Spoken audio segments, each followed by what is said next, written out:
We are ready, and this town is ready for Game 3 of the American League Championship Series between the Texas Rangers and the Detroit Tigers. So now, let's send it upstairs to Joe Buck.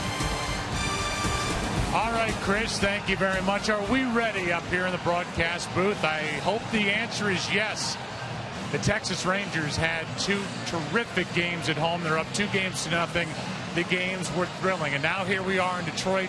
The hometown Tigers are down by 2, and I welcome in my partner. He's back in the saddle, Tim McCarver. And back, you're already on record as saying Doug Fister will pitch well for Detroit. But first, we talk about Texas.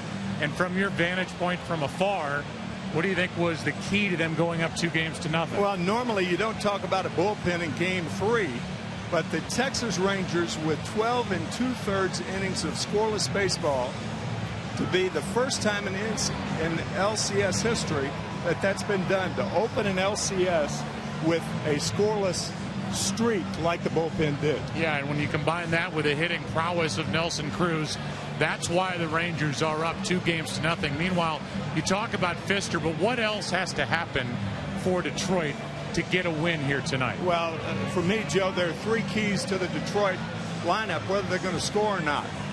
Austin Jackson has to make more contact, get on base in front of the 2 big guns, Miguel Cabrera. That's an easy call.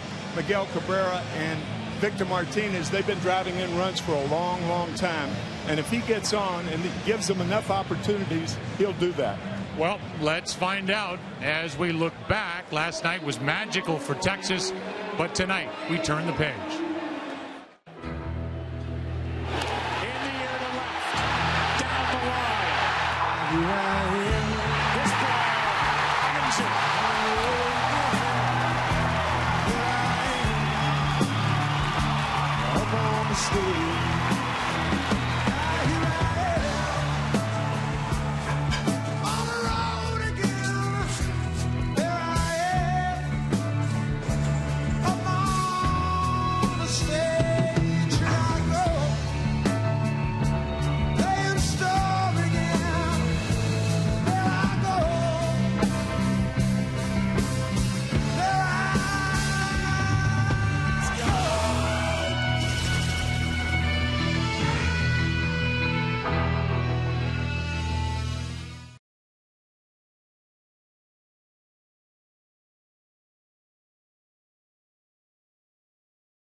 is sponsored by MasterCard, asking you to eat, drink, and be generous this fall. And by DirecTV. If you call yourself a sports fan, you got to get DirecTV. It is 68 degrees. Absolutely beautiful here in Detroit, and the Tigers and their fans hoping they can get on the board here early, get excited as they're down 2-0. Tonight's opening pitch is brought to you by Budweiser. Great times are waiting. Grab some buds.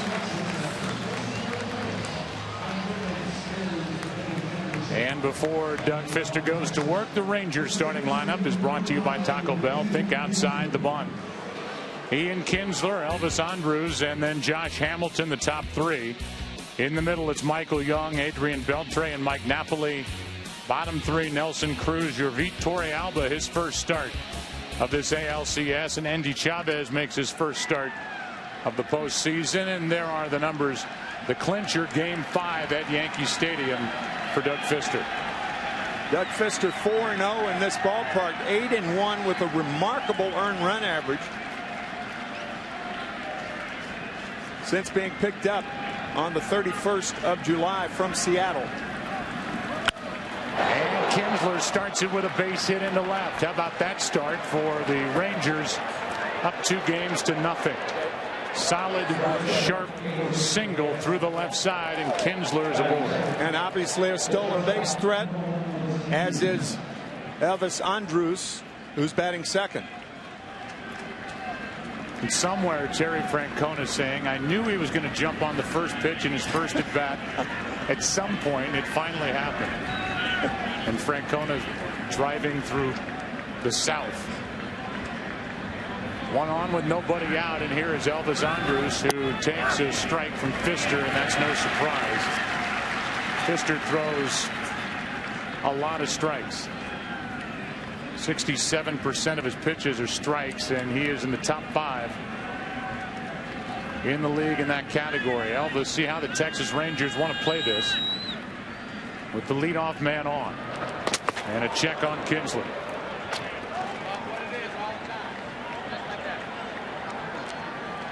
Two big differences in the lineups. Detroit is not a running team. Texas is a running team. Here is a bunt. It's a foul, and it's strike 2. He was in the batter's box when the ball hit him. Consequently, that was a foul ball. So Doug Fister, who is 27 years old, is called upon by his Detroit Tigers to go deep into this game and be effective. As you see, that ball clearly hit Elvis Andrus while he was in the batter's box, so it's a foul. A guy who went 8-1 down the stretch with the Tigers after a 3-12 start with Seattle.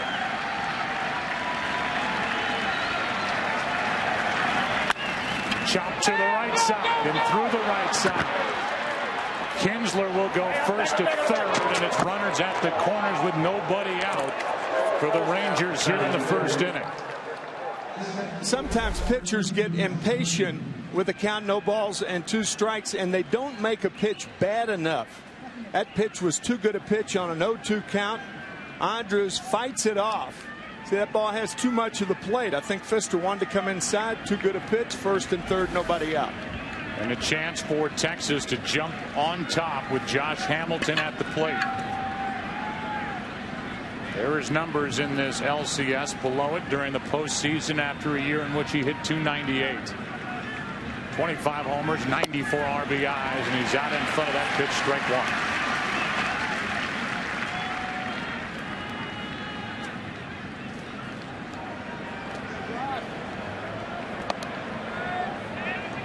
Fister was the loser in Game 1 of the division series in relief of Verlander after rain halted play at Yankee Stadium. And then, as we showed you, he had good numbers and was the winner in Game 5.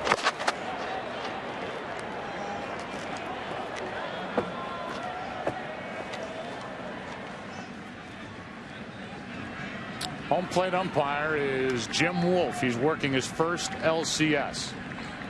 Field and Culbreth, Jeff Nelson, Tom Hallion. Tim Welke is the crew chief down the left field line, and Vanover down the right field line, and that is strike 2 on Hamilton. So much for throwing strikes. Pfister's thrown 6 straight strikes. Runners on at first and third, nobody out. Go figure. Don't you always preach you're supposed to throw strikes? Yeah, well.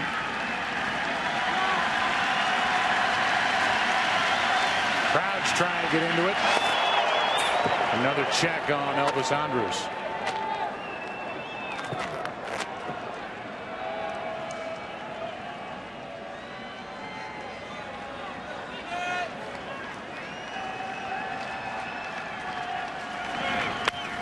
A little floater that is into center for a base hit.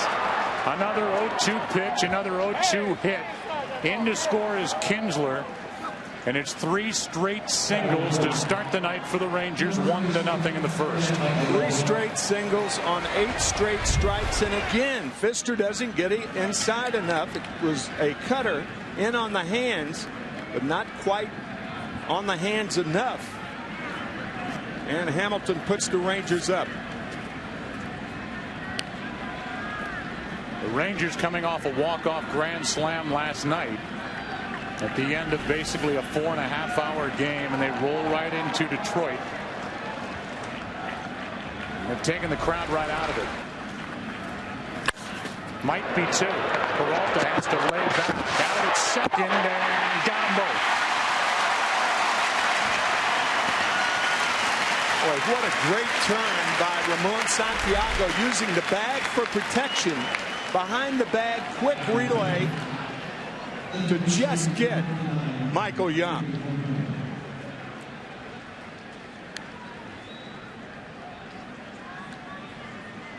Nicely done.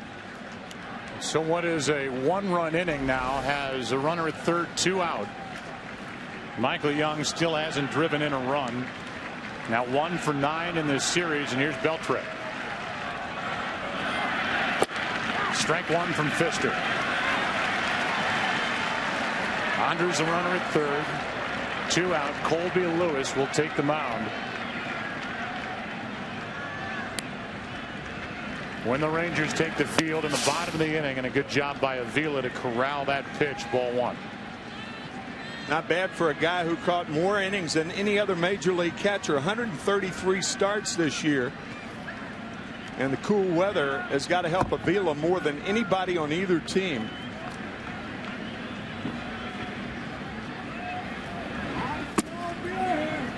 Over but low, ball 2. Adrian Beltre, who is so far 4 out of 9 in this LCS, 8 for 24, and 3 of his 8 hits have been home runs this postseason.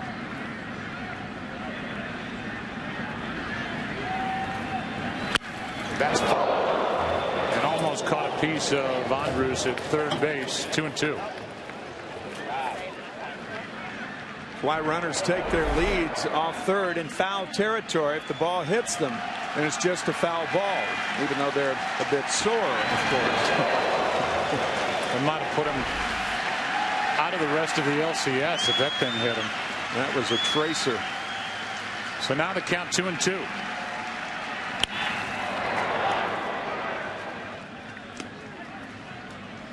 This place is packed. And they're watching Adrian Beltre, who since he came off the DL on the 1st of September has been scorching hot. As have the Rangers. The 2-2. And that caught some of Beltre. I think it hit Adrian on the left knee or left foot. We'll see. Fastball tailing in. Maybe the left shin, perhaps.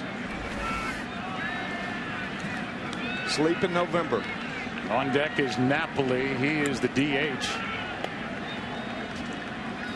Getting, as Ron Washington said, half the night off. He doesn't have to go catch. He's been catching day after day after day. The 2-2.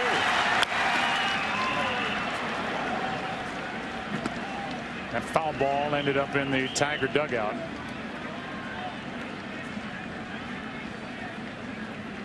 Doug Pfister doing his homework, realizing that Beltre hit that double with 2 strikes in last night's game. 1 of 3 hits Beltre had. He has been wearing him out inside. Another 2-2. Fister got it.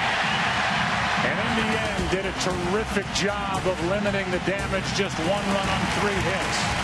After a half in Detroit, 1-0 Texas.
Is sponsored by Taco Bell. Think outside the bun.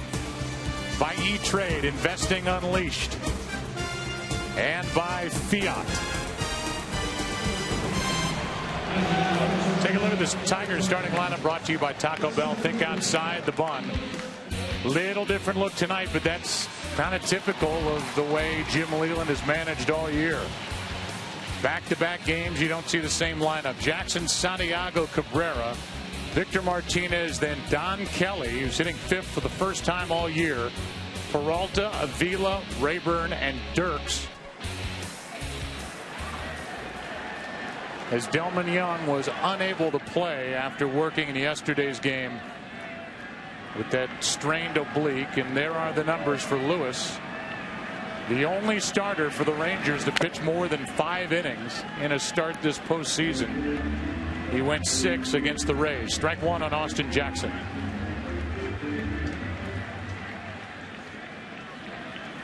The numbers have not been good. 14 strikeouts this postseason. He went around, and just like that, he is lined up for strikeout number 15. He's got to make more contact. He is an unconventional leadoff hitter in that he strikes out a great deal. He reminds me a lot, even though he's not quite the player, but he reminds me of Bobby Bonds, who led off the Giants for so many years. That is Cruz with plenty of room and foul ground, 1 out.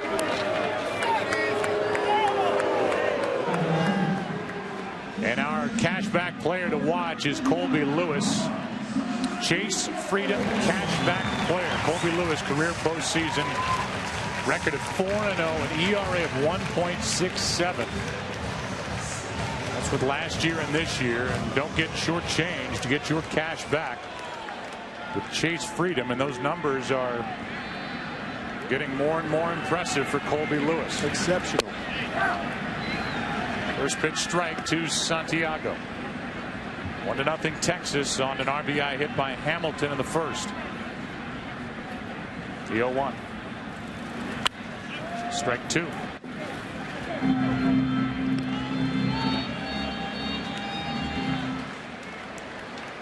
Colby Lewis, who was the 38th overall pick in '99 of the Rangers, bounced around, was in the Detroit organization for a while, went to Japan for 2 years, and in his words, that gave him some security and gave his family security. Kind of takes some of the pressure off, and he's been very good since coming back. An assortment of pitches, change-ups, a deep slider that slides toward the plate. That was a deep slider right there. It's very difficult for left-handed hitters in particular to pick up a deep slider as opposed to a slider that you can read out of a pitcher's hand. Watch how it bites inside. Santiago, all he could do is pull it foul. The 1-2 pitch is foul the other way.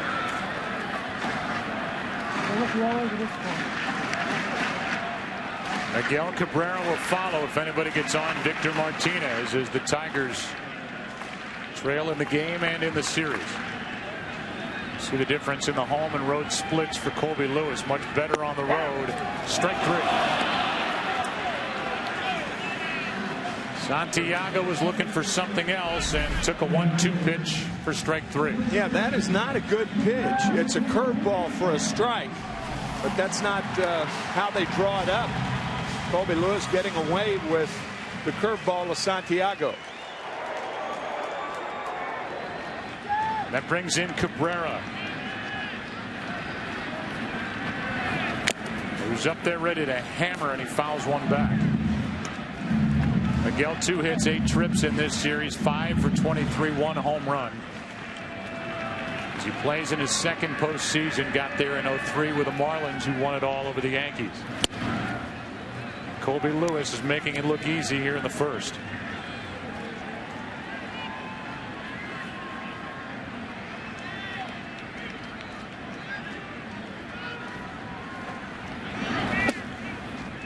Ball 1.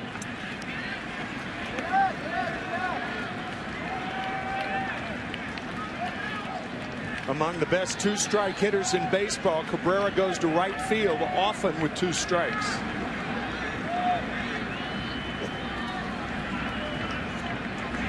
This is a Detroit starting lineup that, as a group, has hit .378 against Colby Lewis over the last couple. 4 homers, 16 RBIs. Much more productive than the group the Rangers have, starting against Doug Fister. However, Jim Leyland's crew trails by a run. Trying to serve that ball into right, and it's still 2-2.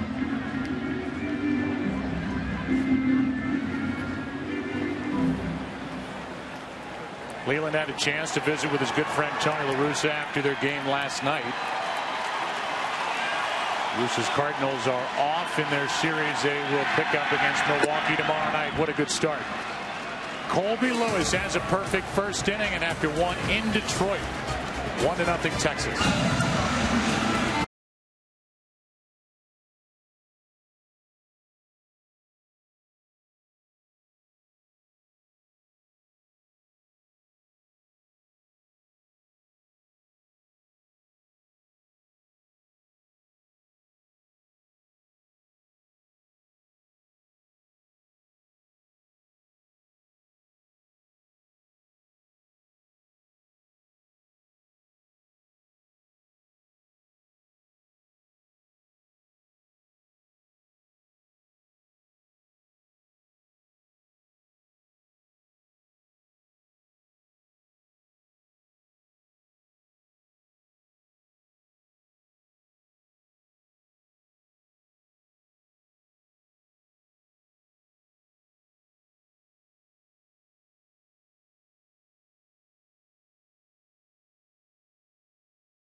This game with Chevrolet. Upload a picture of your youth player and you could win tickets to this postseason among hundreds of other MLB prizes. Be a part of the Chevy Centennial celebration and enter to win at ChevyBaseball.com.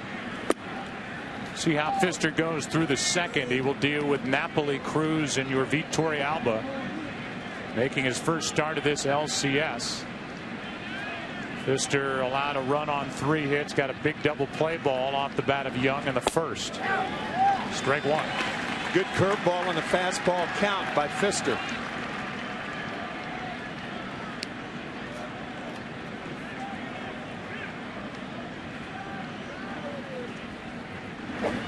Down and away. The postseason is always a time when the rumor mill is churning, and we're going to go down in a moment to Ken Rosenthal, who's with us for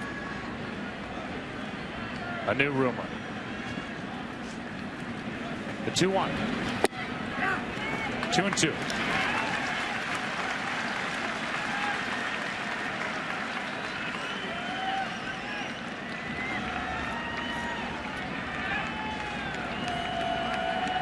Leading it off in the second inning, Mike Napoli on 2-2 hits it to third. Backing up is Kelly. Long throw, very good, 1 out. Well, maybe it's not a new rumor, but here's our old reporter Ken Rosenthal to bring it to us. Kenny, it's not a new rumor, Joe, but the Boston Herald is reporting that Red Sox GM Theo Epstein is on the cusp of going to the Chicago Cubs. Neither team is commenting right now, but it must be said that since the end of the season, neither the Red Sox nor Epstein has ever denied that this was a possibility. Yeah, and we had a guy in our booth not too long ago who was very interested to see if that situation would progress. We could interrogate Francona if he was here. And again, he's driving with his daughter in the south.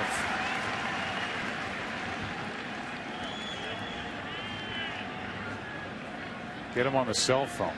Batter is Nelson Cruz. He was the hero last night. Tim, how about this guy getting hot in what is a deep, versatile, good lineup for the Texas Rangers? Well, his strength, he may be the strongest guy in either league. And that means the strongest guy to hit a baseball. There are a lot of guys who are strong, but they don't make that transition of hitting a baseball and being strong. This guy is strong. And it looks it. I mean, those foul balls the other night before the grand slam, tremendous. Counts 1-2. That just missed outside. 2-2. A guy with 9 postseason home runs, 24 career postseason hits, and 17 have been for extra base hits. That's what you have to do. With most guys that are real strong, they like the ball out over the plate. That slider the other night, I tell you, if sliders don't go down, they go out. And that's what that one did the other night in Arlington. He's handled Pfister 7 for 14 in his career. 2-2 pitch. You said it to Jim Leland before the game, Tim, that somebody in this organization with the Tigers did a good scouting job on Doug Pfister, because he was 9 games under 500 with the Seattle club, and they pick him up. He's been very good this postseason and down the stretch for Detroit. A guy in late July who was 3-12 with Seattle. Since that time, 8-1 with Detroit. Cruz pops it up. Out goes Peralta. 2 out. Kenny Rosenthal, does Seattle have that much pitching that they can get rid of a young guy like Doug Pfister? Well, they gave Pfister up, Joe, because they got a steep price in return. 2 major league ready players plus 2 of the Tigers' 7 top prospects, according to Baseball America. And if you remember at the deadline, the Yankees and Red Sox and other teams kept saying, there's no pitching available at a reasonable price. Well, Dave Dombrowski did pay that price, but he's got Doug Pfister through 2015, and his top 4 starters are locked up for several years. Yeah, this guy's only 27 years old, from Merced, California, still lives there, and when this postseason is over, he's going home to get his house all ready for the offseason.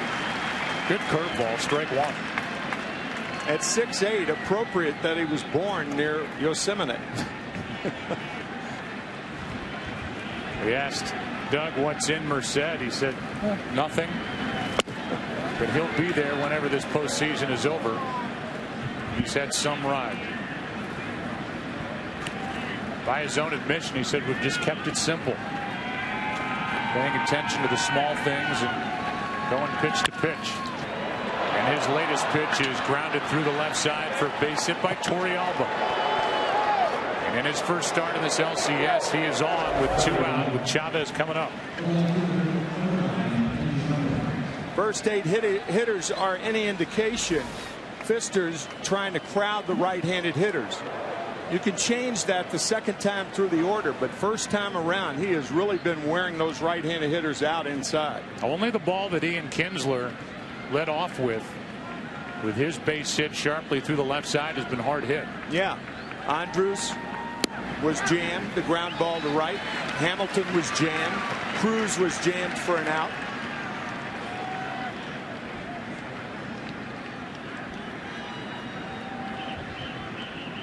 Count 0-1. Andy Chavez first at bat of this postseason. We've seen him in the past in the postseason with the Mets. Made that tremendous catch. Unbelievable. Never forget it. Shea Stadium. Against the Cardinals to rob Scott Rowland, and then later Yadier Molina won Game 7. Here's that catch.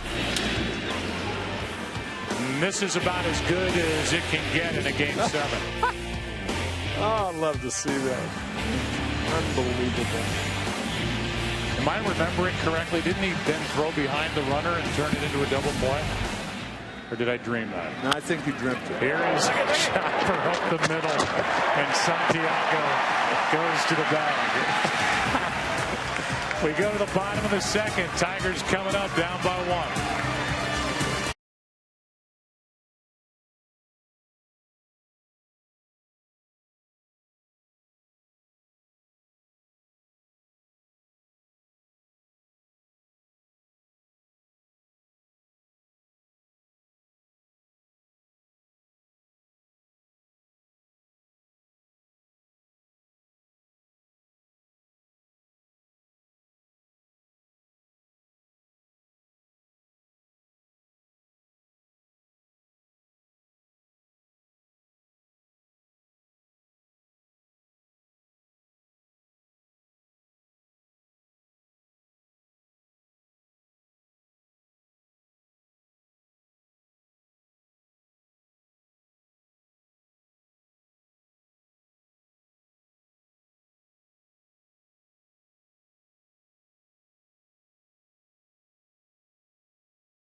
On Fox is sponsored by Budweiser. Great times are waiting.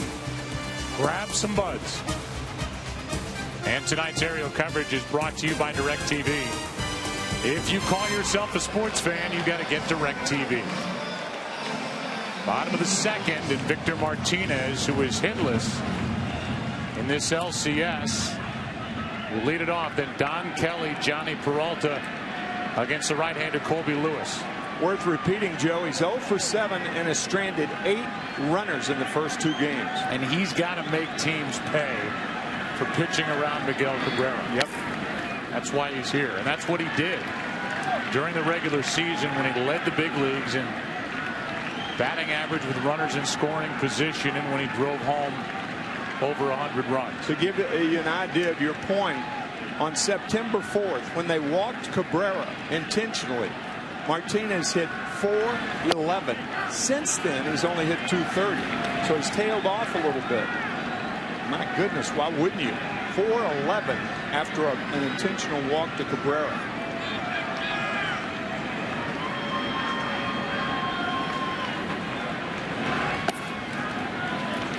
Two balls and a strike.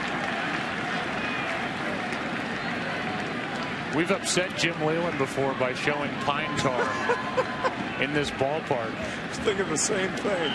But there's plenty on the left shoulder of Victor Martinez that he's getting coming off his bat when he lays it on his shoulder. Little Kenny Rogers reference from 06. All-Star game here in 2005 at Comerica. World Series here in 2006. He got mad at you. He did, I know. It was your fault. 3-1 pitch is up and away for a leadoff walk. You're not mad at me, are you? I've never been mad at you in my life. That I promise. And I wasn't mad at you when you shot me down when I said, was that a double play from Endy Chavez? And you said, no, you dreamed it. I thought that you had dreamed it. You were right. You were dead on, partner. I apologize. National apology right here. Yeah. We got Jim Edmonds doubled off first base. Oh, of course he knows. It was the Cardinals. That's the team he grew up around. Yeah, I would have remembered it anyway. It's a night I would have never forgot. That was some game. Oh, boy. That game ended on a curveball, a 2-2 curveball to Carlos Beltran for strike 3. Cardinals went on to beat Detroit in the World Series that year. And what a job by the Cardinals this year and Tony La Russa's staff. Up and in, and Kelly driven off the plate. This, Tim, is the first time that Don Kelly has hit 5th all year for Jim Leyland. 2 straight hits in last night's game. And Eric and AJ talked about it, and Chris talked about it in the pregame show. That hit down in the right field corner. Santiago being held at third base by Gene Lamont. Joe, you were at the game. I was watching comfortably here in Detroit, and you said that you thought it should have been or would have been a worthy try had Santiago. Yeah, I mean, you can just see it from our vantage point upstairs. It's a little different look. We're watching it unfold. I thought he had a legitimate chance to make it. This one's hooked foul. A lot of times the outs, the number of outs dictate the score, of course. It was a tie game last night. Santiago on first and a ball rifled down the right field line. Fielded cleanly by Nelson Cruz, and Gene Lamont, the third base coach, holding Santiago, who is not a fast runner, up at third. Kelly checks his swing, did not go on the count 2-2.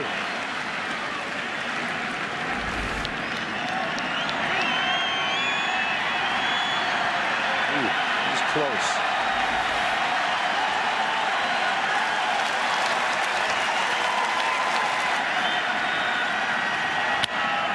Kelly just slaps at it, trying to dump it into left, and there's Chavez for out number 1. 1 on, 1 out, and Johnny Peralta will be the hitter. Don Kelly retired. Peralta hit .299, 21 home runs, 86 RBIs during the regular season. And if you are unaware of how big this ballpark plays, this place Plays like the stadium Doug Fister used to call home in Seattle. It's a tough place to ride one out of. 420 to dead straightaway center field.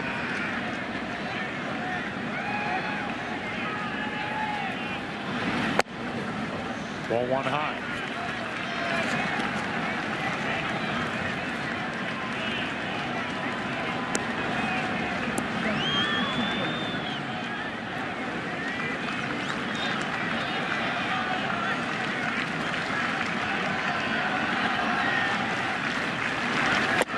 Good pitch by Colby Lewis as it ran away from Peralta. A ball and a strike.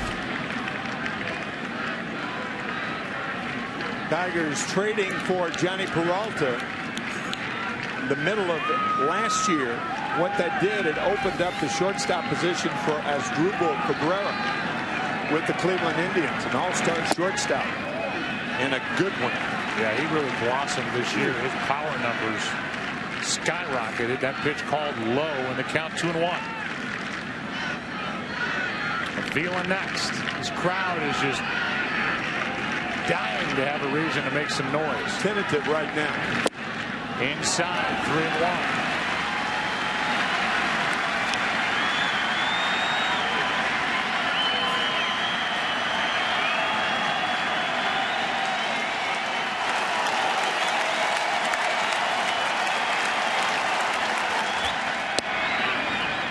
Little wrinkle on the end of that 3-1 pitch, and it's a full count. That again, that's that deep slider. Hitters can't pick it up because it breaks late in the strike zone. And that's really from the experience Colby Lewis had in Japan. That's right. Base hit left field. And it's 2 on 1 out for Detroit here in the second. Lewis said in Japan, everybody throws any pitch with any count. He brought some of that back with him. Catch the action of 2011 Major League Baseball LCS on Fox and TBS. You can join the postseason debate at MLBFancave.com. Follow the action on Twitter with the hashtag postseason. Legends are born in October. Here is Avila, and here the Detroit fans are anticipating a reason to get loud. This guy can't wait to drive a ball somewhere. He is 2 for 25 this postseason, 1 RBI. After having a big year with a bat. Late, strike one. They finally found a right-hander for the Texas Rangers. 3 of the 4 starters for the Rangers are left-handed. C.J. Wilson, Derek Holland, and tomorrow night's starter Matt Harrison.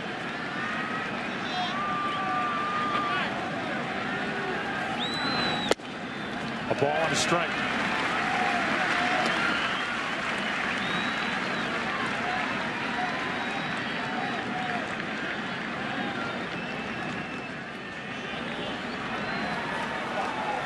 This Tiger team has hit .208 in this LCS. That's a strike, borderline pitch. And Avila falls into the hole 1-2. And the Tigers are not the type of offense that's going to score runs with their legs. 49 stolen bases on the year, the lowest total in the major leagues.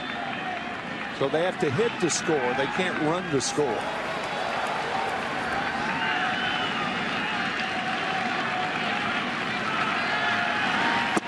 Big strikeout for Lewis, and the runners hold at first and second, 2 down. That's strikeout number 3. Colby Lewis took care of Avila.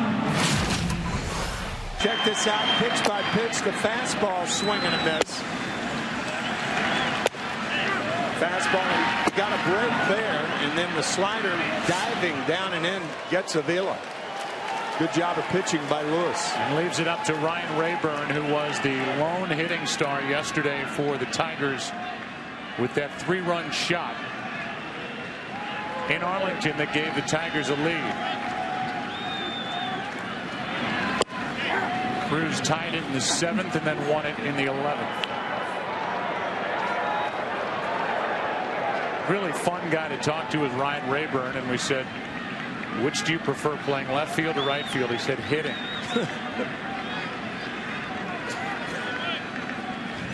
The 0-1. And he has yet to take a cut. The count 0-2. Ryan is from that area down there just north of Bradenton, Florida, and loves to hit. 14 home runs during the regular season. Backed up here at 0-2. 2 on, 2 out. And that is blocked by Peralta.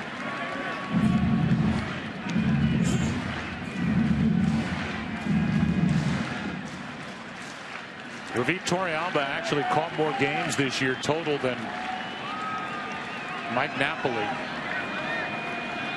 Caught 95. Napoli took over down the stretch. Peralta had a good year.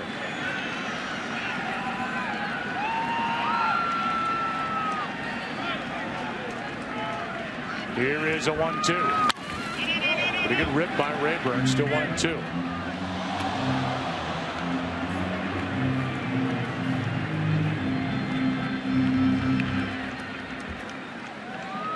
This is a Detroit team that is without some big bats. Bosch got hurt down the stretch. Maglio Ordonez is out, re-breaking that ankle, and Delman Young could not answer the bell today after working yesterday with that strained oblique.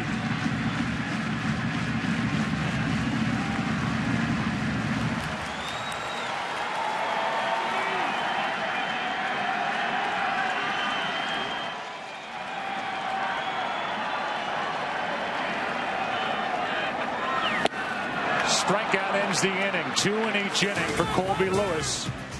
And the Tigers strand a couple. We go to inning number 3 in Detroit. 1-0. Texas on top.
for the Rangers. Kinsler, Andrus, and then Josh Hamilton against Pfister. And even down 1-0, I think the Tigers have to like what they're seeing so far from their big right-hander, who spins a breaking ball home for strike one. Kinsler jumped on the first pitch and singled into left his first time up. This time he got a breaking ball. And now a fastball misses. It's 1-1. 1-1 according to the home plate umpire, Jim Wolf. He was wearing a microphone for us, and we'll dip into his world after Ian Kinsler does something to start the third. Jim's brother Randy is a pitcher with the Milwaukee Brewers. We'll work game 4 of the ALCS. Here's an infield hit for Kinsler. He is 2 for 2. And we'll give you a look at the replay before we hear from Jim Wolf. Of the 5 hits the Rangers have, 3 of them have been handle shots. One by Andrus, another by Josh Hamilton, and then this one by Kinsler. They all count, and things are going Texas's way, and that's pretty clear right now. Elvis Andrus is at the plate. He fought one off and got one through the right side his first time up, and Pfister gives Ian Kinsler a look. Ian stole 30 bases to go with his 32 home runs. This is a very good 1-2 punch on top of this lineup for Texas. In front of the big bats of Hamilton, Young, and Beltran. No, Joe Terry Francona in game 1 said that Ian Kinsler is a budding star, and I never thought about it like that, but I agree with him. There's not a lot he can't do. 32 homers. Hit and run, but that leads Peralta right to the bat. And there's a break Detroit's way. A 6-3 double play. Peralta was covering on the steal, and that gave him a head start. Yeah, if he's not running, Peralta probably wouldn't be covering because it was a fastball in on the hands. So I doubt that a second baseman, Ramon Santiago, would have made that play. But since Peralta was covering, easy double play. Breaking ball for a strike to Hamilton.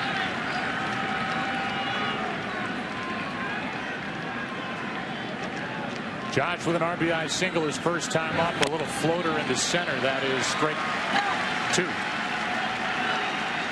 Tonight's Volkswagen Passat trivia question, but baseball terminology, the origin of the term Baltimore chop. A high bouncing ball near home plate. We've seen 2 in a row by the Rangers. That is in and out of the glove. Here's one.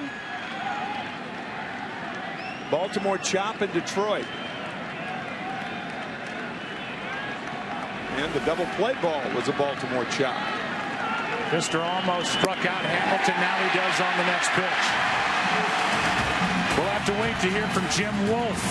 Pfister's waiting to get some offense behind him. 9-1 and 2 hitters coming up. 1-0 Texas.